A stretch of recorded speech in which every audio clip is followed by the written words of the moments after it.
What's up, everybody? My name is Lewis. Welcome back to another video. Today we're going to be looking at this Neymar design I made today. I know usually I make basketball designs, but that gets kind of old at some points, you know. So today I did a Neymar Jr. design, and we're just gonna go over it. Let's get into it. All right. So first, of course, we're gonna start with the background layer. So to begin with, I have a picture of Brazil that I took from Unsplash, of course. Great source for all the pictures you need. Then I have a cutout of a soccer pitch. You can see what it looks like here, also from Unsplash. And then I had to command click to warp it and angle it to where I wanted it. Then I had a hue and saturation layer to change the green, as you can see. Let's re-enable the mask. And then some brush. I have a pack of powder brushes, which if you want, leave a comment below. I'll be happy to send you the link. But anyways, here we see here. So what I did is I took a green and I just brushed the back. It'll blend in more later, but that is the background for now. And then we have our cutouts. We have Neymar. Well, they're all Neymar, but we have this one of Neymar. I get it from Getty Images, and then I use a website that removes the watermark. Again, if you want to know how to do that, I'll put my video up here. I made a video explaining that. Anyways, I have one of Neymar here facing away. So we have the Neymar Jr. on the back of his shirt. What I did was for my filters, well, first I have to have them as a smart object. I use Topaz Labs, which is a program that a lot of designers use nowadays, which gets you like player treatment really quick.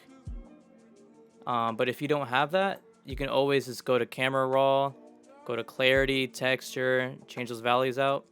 But if you guys want, I can make a video explaining Topaz and drop a link for that as well. But anyways, so we have Neymar here. After that, I had a inner shadow.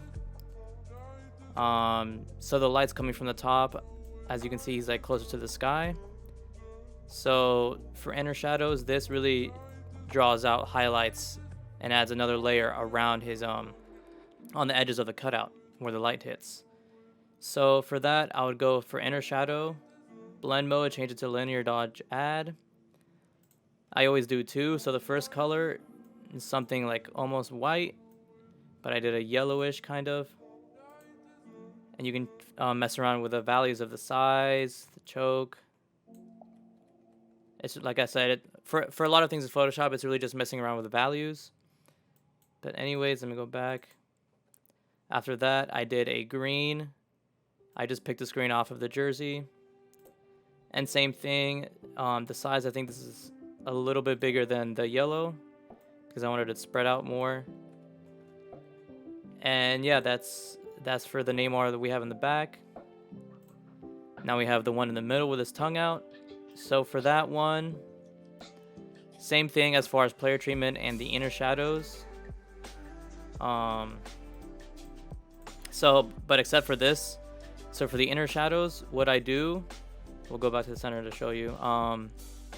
So if you wanna, let's say you wanna mask some of this out, like maybe down here on his hips, because maybe the light's not really hitting there as much, you just right click on the inner shadow, click create layers, and here you have the separate layers of the inner shadows. So then of course you want to make a mask, go to a brush, let me select a normal brush, make sure the color is black, and then you can brush out wherever you don't want the light hitting. But anyways, moving on. So I did that for the Neymar in the middle with his tongue out.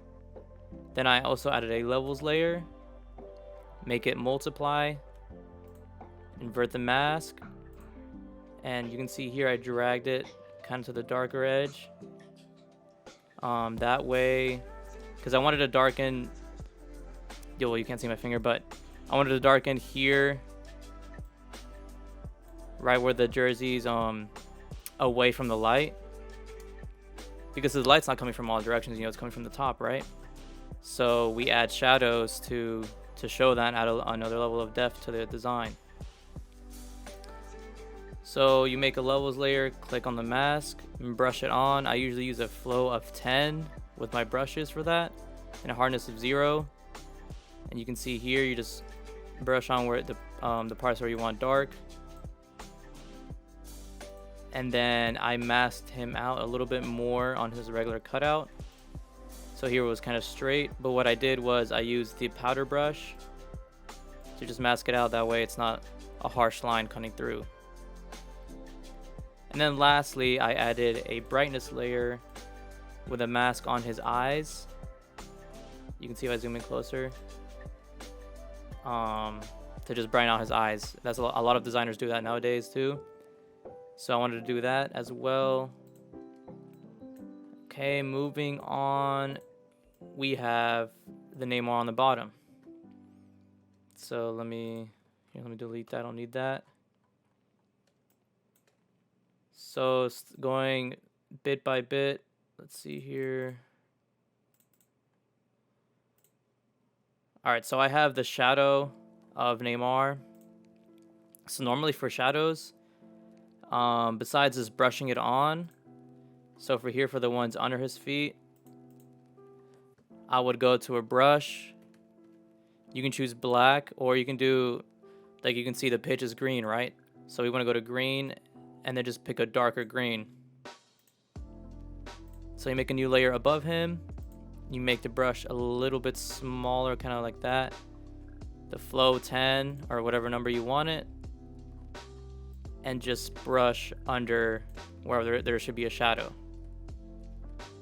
So here, obviously this foot is off of the ground, so we want the shadow to be a little bit under his shoe. And then for this one, for his other foot, you can see it's kind of more on the ground, but I did add some grass over it. So you don't necessarily have to make shadows if you're going to do that, because the grass is obviously going to be blocking the shadows. And then also for the ball, the ball is going to have some shadow.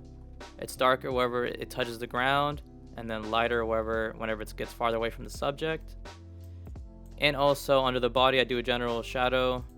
I'll just click a couple times to see the weight of his body. I can delete that layer because I already have the shadows. And then what I do for his full body is I would copy his the cutout. You can clear off all the filters and everything. You don't really need that. But Control T, and again with Control you can click and make sure his feet are coming in contact with where his feet are, like the shadows and everything, and the ball as well. And you kind of just want to mess around with this to get the exact angle that you want. Also before I even move this, what I usually do is I would go to color overlay. Make sure it's black, of course, because shadows are black. Or of course, like I said earlier, pick a green and pick a darker green. And then what I do, I would go to filter, blur, Gaussian blur. You don't have to do too much. Maybe around 6 is good, because you don't want it all the way high so you can't even tell it's a shadow, right? So you go a little bit lower. The opacity, I would put it down a little bit. And then I'll put a mask on it.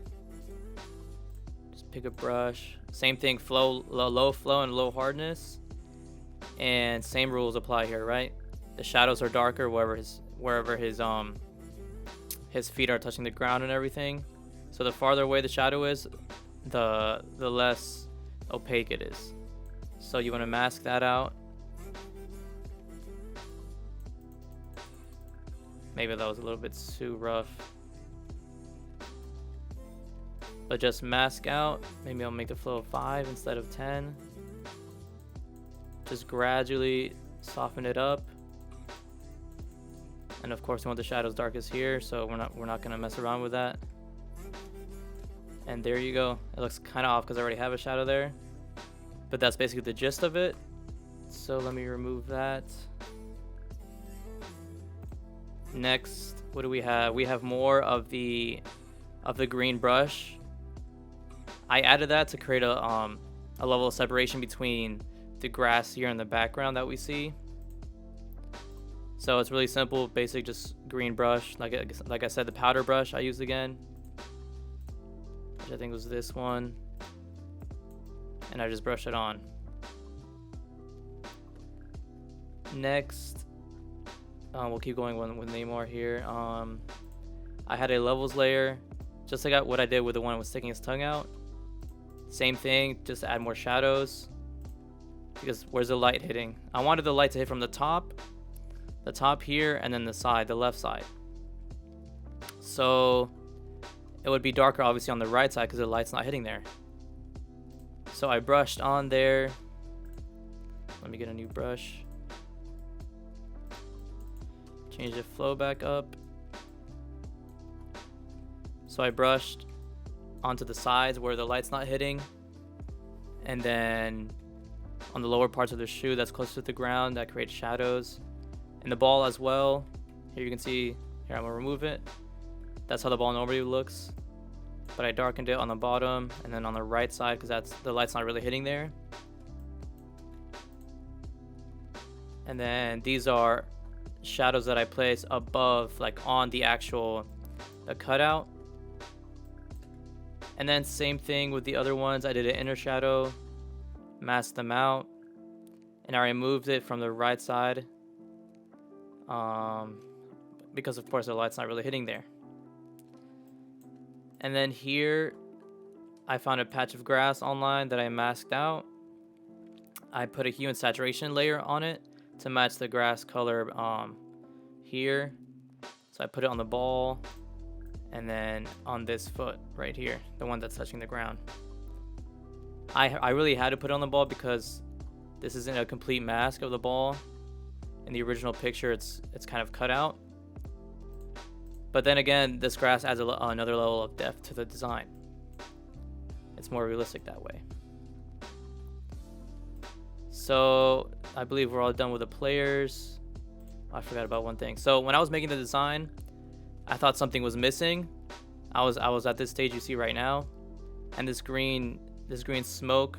I was like, what am I missing? Like, I'm missing something. There's something else I can add. So what I did was I pulled a picture from Getty Images from their game of Neymar and his teammates, and I clipped it to this powder right here and masked it a little bit to match the powder again. And then I made the blending mode screen, and the opacity stays at 100. But that was just when I was making the design that it felt like there was something missing.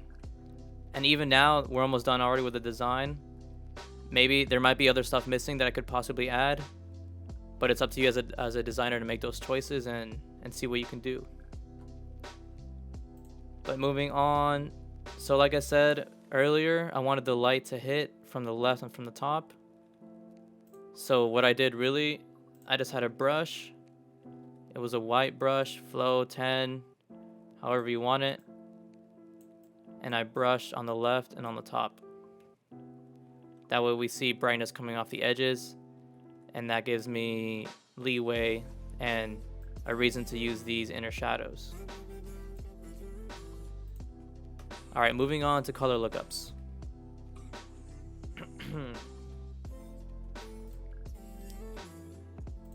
So let's move on. Okay, color lookups. So first, whenever I do a design, when I'm done with everything I want to add the color, I would hold Control Shift Alt and then E to basically flattens out the image. And then I usually make it a smart object, which you don't have to, but you can if you want to. And then I apply my color lookups. So this one will go down the list. Which one is this one called? This is 3 strip. I had it set to saturation. It would look like this if it was just set to normal. I thought it looked good as a saturation though, with an opacity of 92. Next, we have Z1 editor 11. This is set to 48 opacity, 100. That's what 100 looks like. It really just brightens up the highlights and everything, makes everything pop out more. Made it a 48. And then this next one, same thing. This one is 17, but it's basically the same thing.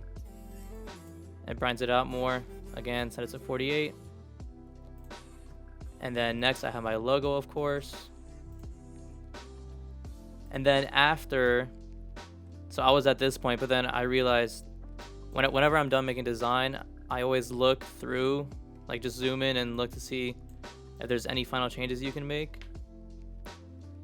And what I did see was that the blue on the full body Neymar's jersey, or you can say purplish bluish, and the one on the bigger cutouts of him aren't really the same saturation, are not the same hue, excuse me. So what I did, well, before that, I did a smart filter, a camera raw filter of the full thing with basically just a profile artistic one. You can go here, browse, and there's some default ones you can use. But mainly what I want to do here is just to go to detail and increase the sharpening. And then you can also increase the texture. And then I would export it. But this blue thing that I noticed, I noticed that after the fact. So what I did quickly, I made a hue saturation layer. Changed the hue for just the blues and the cayennes. And then here you can see I matched it. So you can see it actually does make a difference. But that is all, guys, for me today. So if you enjoyed this video, please leave a like, please subscribe. I'll leave a link in the description where you can purchase this file. And that's about it. If you have any feedback for me, any comments, any questions, please comment down below. But until next time, you guys have a good one.